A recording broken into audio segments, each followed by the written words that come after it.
Hello दोस्तों, joke सुना रही हूँ। पसंद आए तो सपोर्ट करिएगा।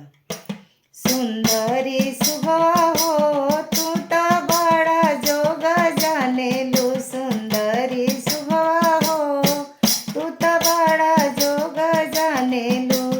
मांग के टिकवा अपना बगल में चोरावे लू।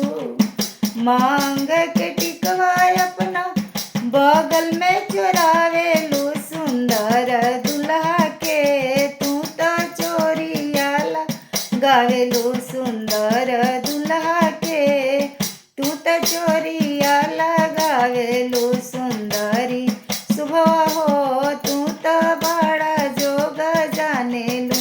सुंदरी सुबह हो तू तो बड़ा जोग जानेलू।